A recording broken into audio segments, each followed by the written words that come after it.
Welcome back to Better Off Ball, The Life in 147 Days. I am your host and storyteller, Andrea Wilson Woods.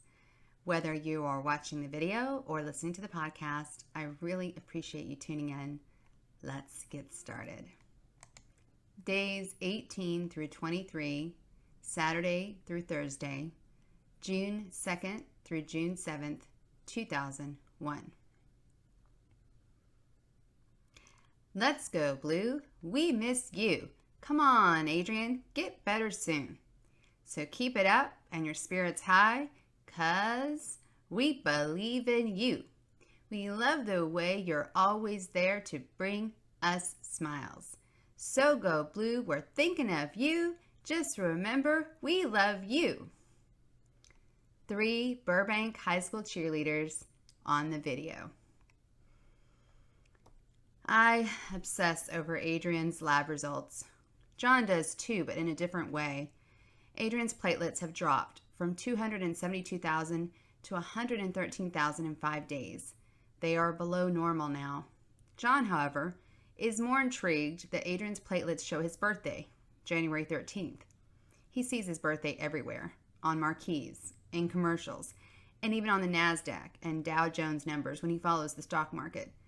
I was supportive of his superstition. You're right, honey. It means something. Until he began seeing his birthday on clocks.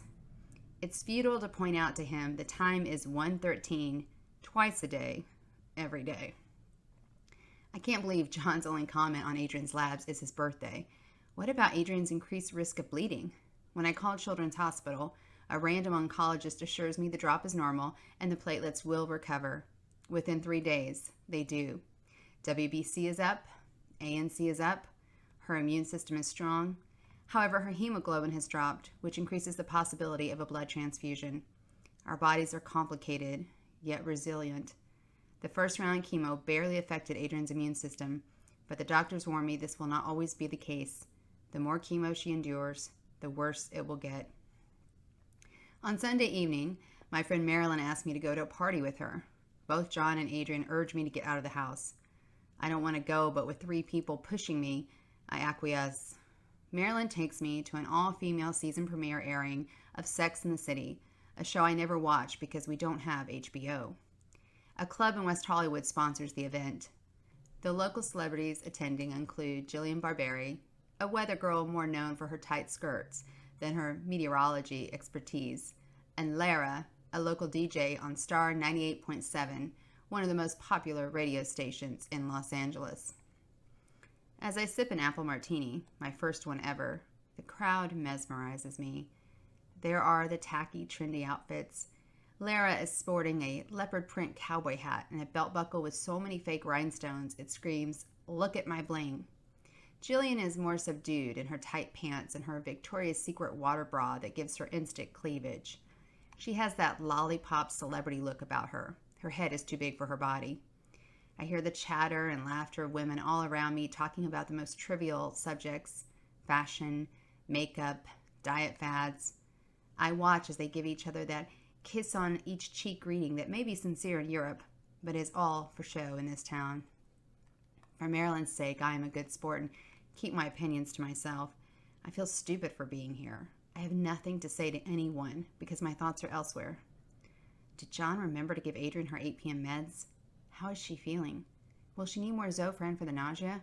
Does she have nausea? I drain the rest of my martini and order another one. Usually 2 drinks will bring on a buzz, but not tonight. Distraction and worry outweigh the effects of alcohol. From the bar, I can see almost everyone. I hate these people. Their biggest problems are finding the right accessories for their designer outfits. To my relief, Marilyn takes me home after I finish my second martini.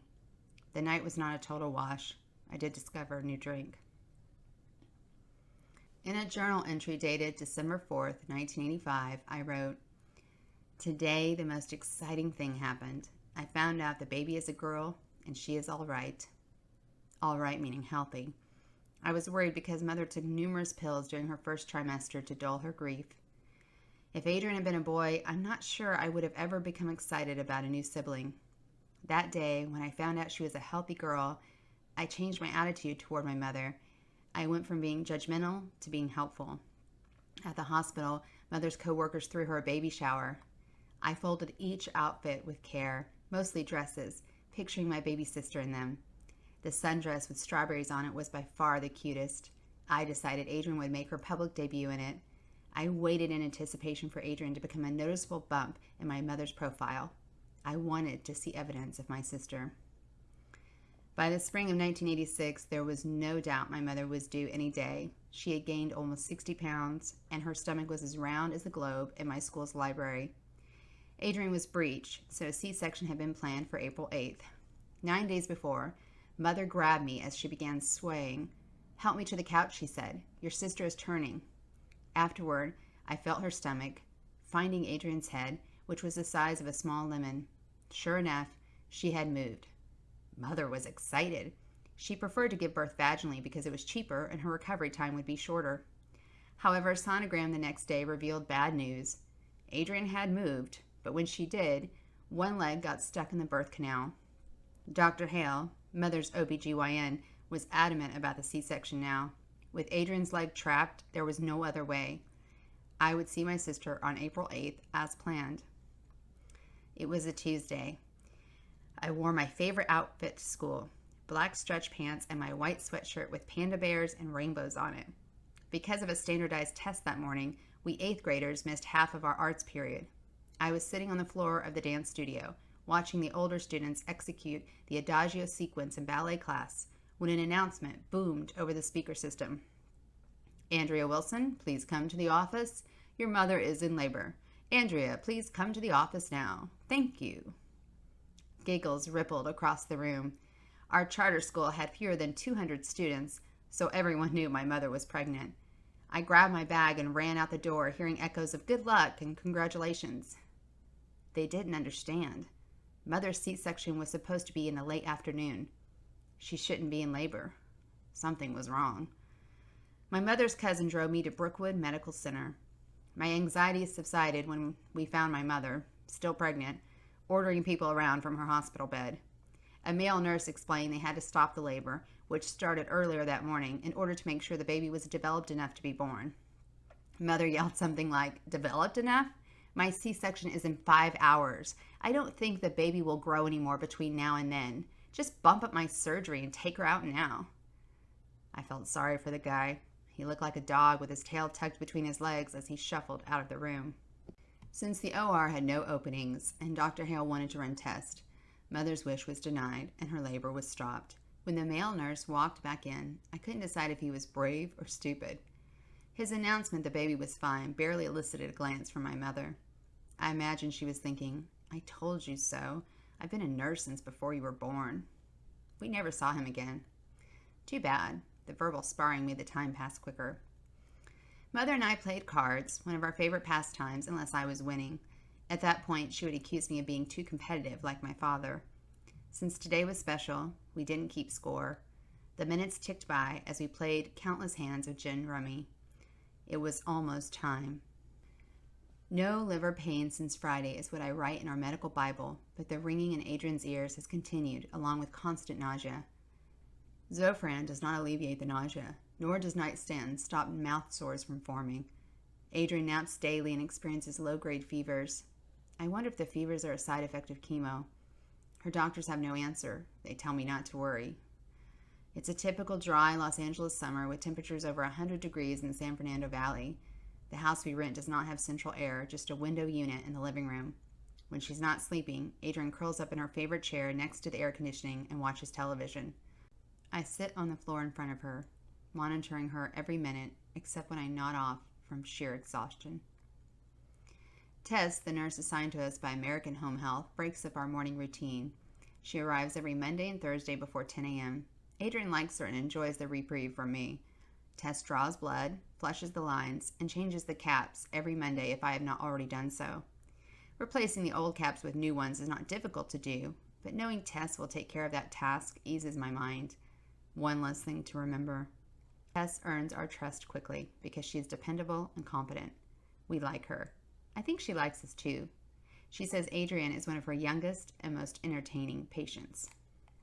Adrienne takes her bath every night after her 8 p.m. meds. I help her by putting her central line in a Ziploc bag and then taping it to her chest. The young woman who didn't want to show me her swollen abdomen a few weeks ago now has to shed most of her clothes before my eyes. Modesty disappears when you are ill. I can tell Adrienne is losing weight. The new Victoria's Secret underwear I bought her last week is hanging off her butt. I figured she was a large since I'm a medium, but I didn't think about the potential weight loss. At 138 pounds, she left the hospital 5 pounds lighter, but she looks even smaller now. She is delighted with her new weight. Before I examine her body too closely, Adrienne kicks me out of the bathroom. She won't take off her now baggy underwear in front of me. She has her limits. Once an insomniac, I am asleep within minutes of lying down every night at midnight. All those years of dancing, which left me physically exhausted, are nothing compared to what I feel now. The mental fatigue erodes my brain cells, one at a time. They seem to be dying off, unprepared for this emotional journey. I can remember exactly how many milligrams of Tylenol 3 Adrienne has taken in the last week, but I cannot tell you what movie we watched yesterday. With fewer cells, my brain filters data in a new way. It throws out the unnecessary information because it has to leave room for the important stuff, the medical stuff, Adrienne's stuff. Only when I sleep do I escape the constant toiling of my mind. I wake up at 7:55 a.m. to Tchaikovsky's March from the Nutcracker. Adrienne bought me this clock for Christmas years ago, but since John hated the noise, I stopped using it. The clock came out of retirement because without a snooze button, it is guaranteed to get me out of bed on time. I wash my hands and retrieve the Neupogen vial out of the refrigerator. Walking into Adrienne's room with all the necessary props, an alcohol pad, some gauze, a Band-Aid, and a shot, I nudge her awake. I'm about to do it. Make it quick, she says. A wipe, a pinch, I'm in, release skin, inject fluid, I'm out. Apply pressure with gauze, slap on the Band-Aid, all done. If she winces, I have performed this task well.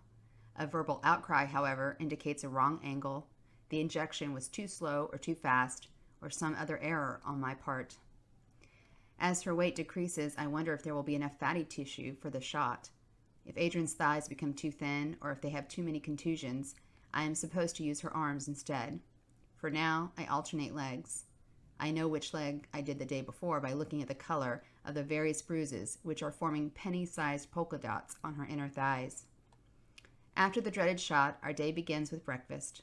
1 piece of toast, crackers, or a boost shake, whatever I can coax Adrienne into eating. Breakfast also includes all of the 8 a.m. medications, which averages 4 pills and the requisite swish and spit of nystatin. Adrienne spends her day in one of 3 outfits. Her new blue Victoria's Secret nightgown, a light pink pajama top with a loose pair of shorts, or a long dark pink pajama shirt.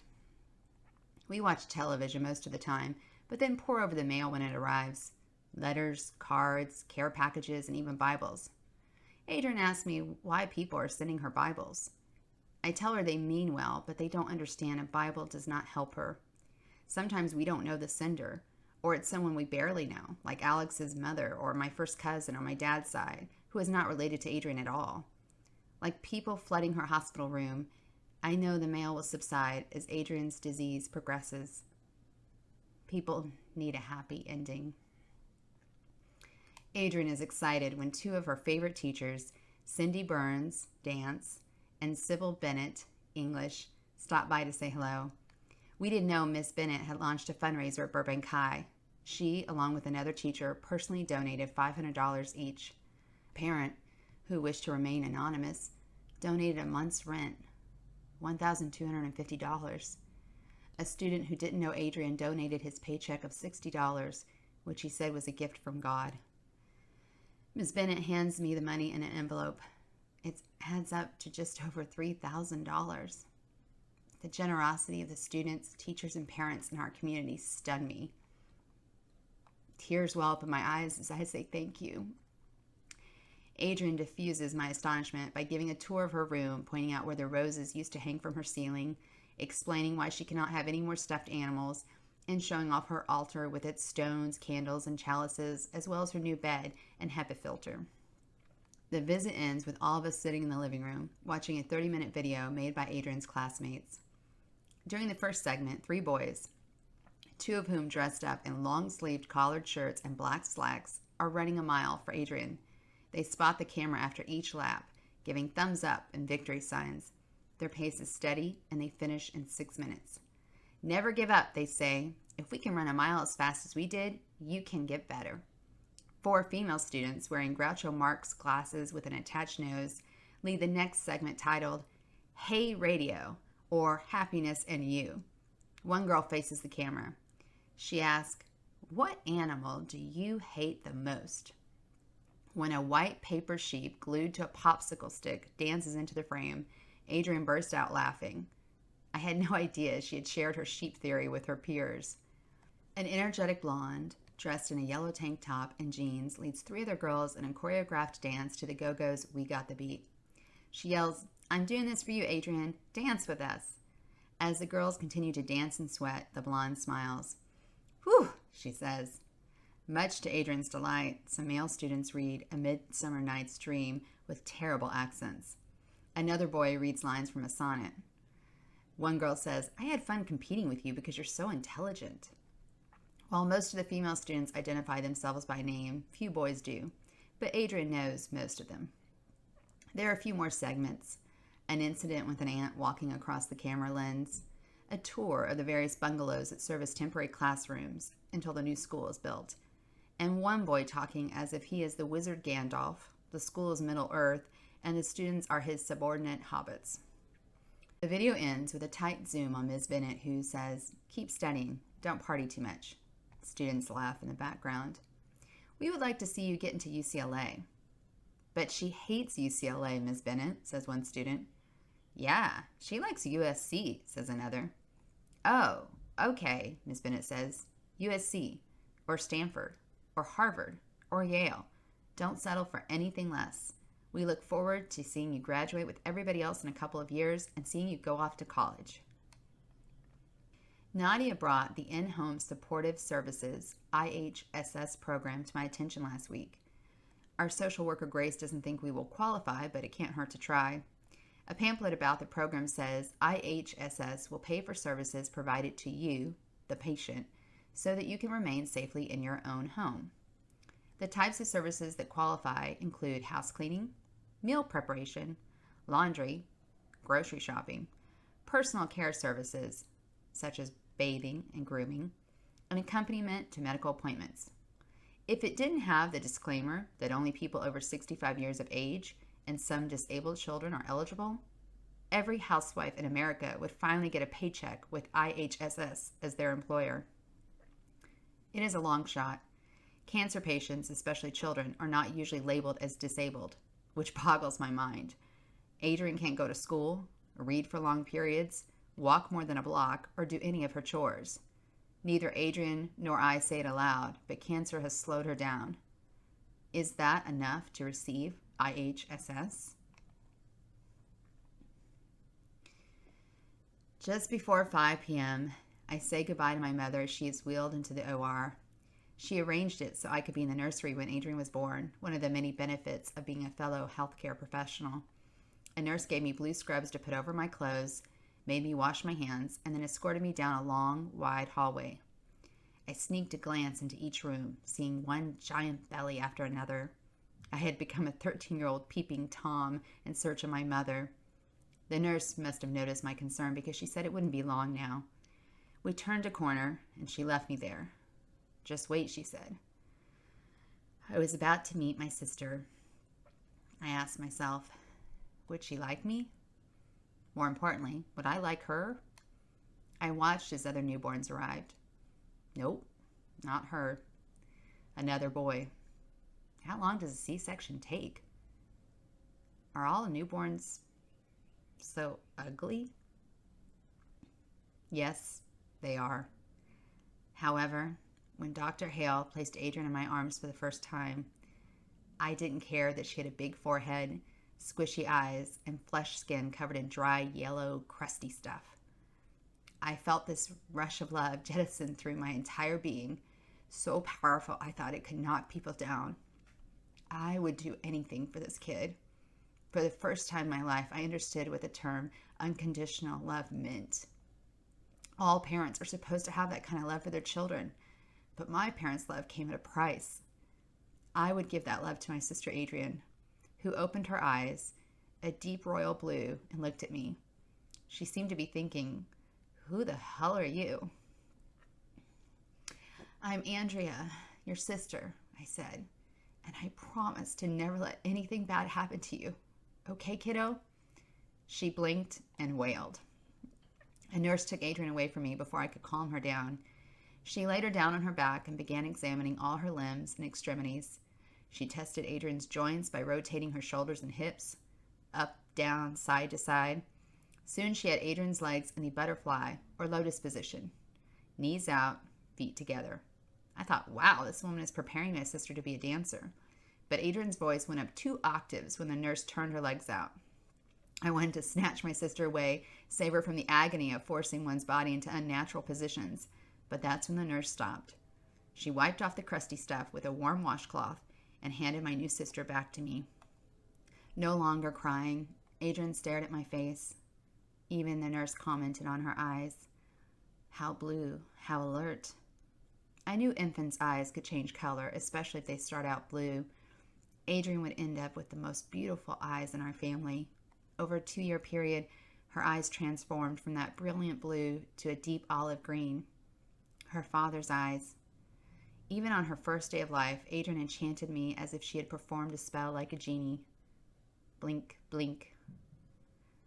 I love you, kiddo.